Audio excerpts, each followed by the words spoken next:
Welcome dear students in AC starter. आज मैं आपके लिए वर्कशीट नंबर 1 मैथ्स की लेकर आया हूँ। इससे पहले मैं आपके लिए इंग्लिश की वर्कशीट लेकर आया था। ये ट्यूसडे की वर्कशीट है।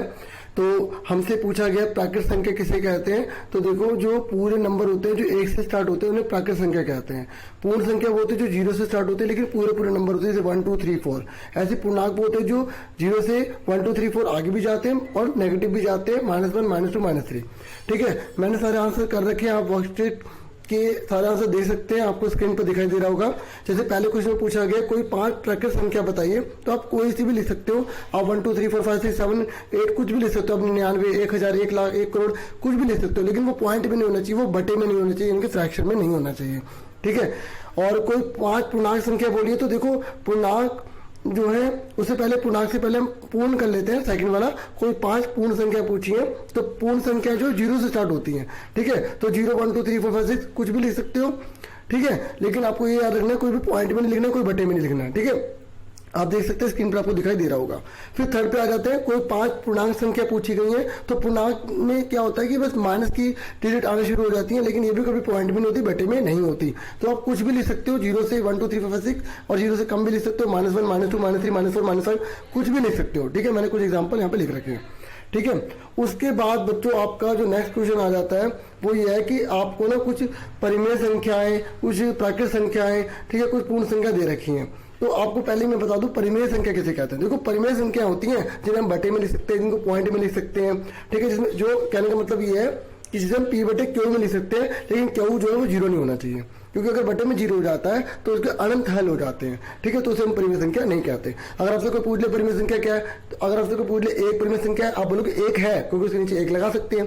कोई पूछे 0 है, आप बोलोगे 0 भी है, क्योंकि उसके नीचे 1 लगा सकते हैं। तो ये मत सोचना कि परिमेय संख्या जो खाली बटे वाली होंगी, 3/4 5/6 7/8 -3/9। नहीं, परिमेय संख्या जो वो प्राकृत भी होती है, पूर्ण भी होती है, पूर्णांक भी होती है।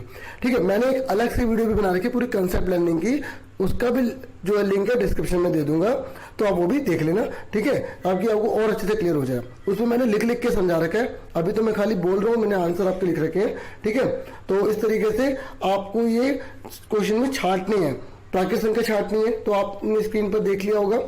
ठीक है, कि प्राकृत संख्या कौन सी है, 1 4 7 18। ऐसे पूर्ण संख्या में 1 4 7 8 और 18, उसमें भी 8 लिखना है। और ऐसी पूर्णांक संख्या में आपको 1 4 7 -4 -5 +8 18 -7 ये आपको किसमें लिखना है, पूर्णांक संख्या में लिखना है। और परिमेय संख्या की अगर हम बात करें तो ये सारे के सारे नंबर परिमेय संख्या में आएंगे, क्योंकि मैंने आपको बता दिया कि परिमेय संख्या जो होती है वो पी बटे क्यू के रूप में होती है, यानी कि ऊपर अंश नीचे हर होता है। ठीक है, और क्यू यानी कि हर जो है वहां 0 नहीं होना चाहिए।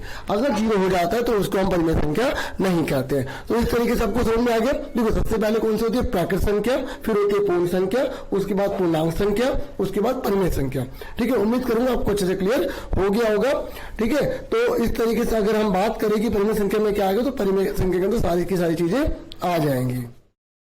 अब हम लास्ट क्वेश्चन देख लेते हैं। लास्ट क्वेश्चन जो फर्स्ट क्वेश्चन है उसमें बोला गया कोई 5 परिमेय संख्या बताइए, तो आप कोई सी भी 5 परिमेय संख्या लिख सकते हैं, 1 4 7 -2 -3 -4 कुछ भी लिख सकते हैं। मैंने आपकी हेल्प के लिए सारे आंसर लाइन से कर रखे हैं ताकि आपको अच्छे से क्लियर हो जाए। अगर आपको फिर भी कोई डाउट है तो आप कमेंट बॉक्स में लिख के मुझसे डिस्कस कर सकते हैं, बता सकते हैं।